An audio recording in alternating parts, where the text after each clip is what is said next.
Hey, Nicholas Bowling. I just wanted to say that I like much of what you do. I like the effort you put forth using the Word of God. I don't agree with everything you say. In fact, I think actually I wanted to send you an invite to have a discussion, a Bible study, if you will, on the Sabbath specifically. I keep the Sabbath. I go back to creation before there was any Jew, and I see that, well, God created this earth. He blessed and sanctified one day.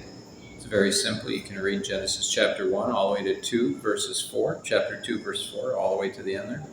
And you can go to Exodus chapter 20 and read the Ten Commandments, and you would agree with 9 out of 10 of them, I believe. But God will agree with 10 out of 10. They are His character. But I wanted to say to Nicholas, it's not about an argument either.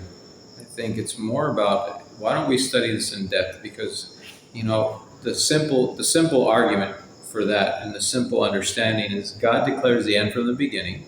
When you go to the beginning, you see the creation week. And when you go to the end, you see the book of Revelation and much prophecy, so you can see Daniel in Revelation. And you can also go to 2 Peter.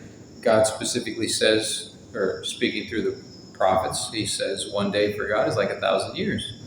So then we can understand that, okay, the Jubilee, this earth is almost 6,000 years old. At 2,000 years was the flood. At 4,000 years, Jesus Christ died on the cross and was resurrected.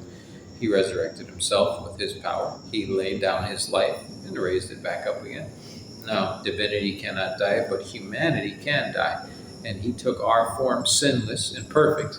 And as he states in his word, was his custom to keep the Sabbath. And he said specifically, Jesus Christ, the Word of God, the flesh who dwelt among us, Emmanuel, God with us. He said, I am Lord even of the Sabbath day.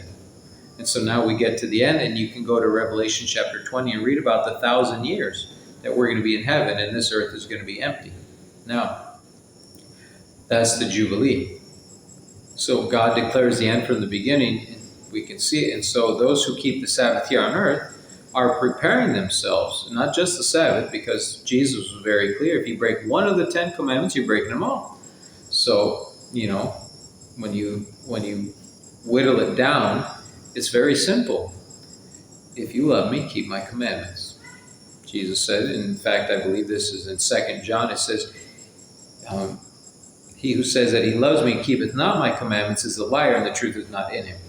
So now, I think this is where the rubber meets the road, and where we have to realize that sometimes we have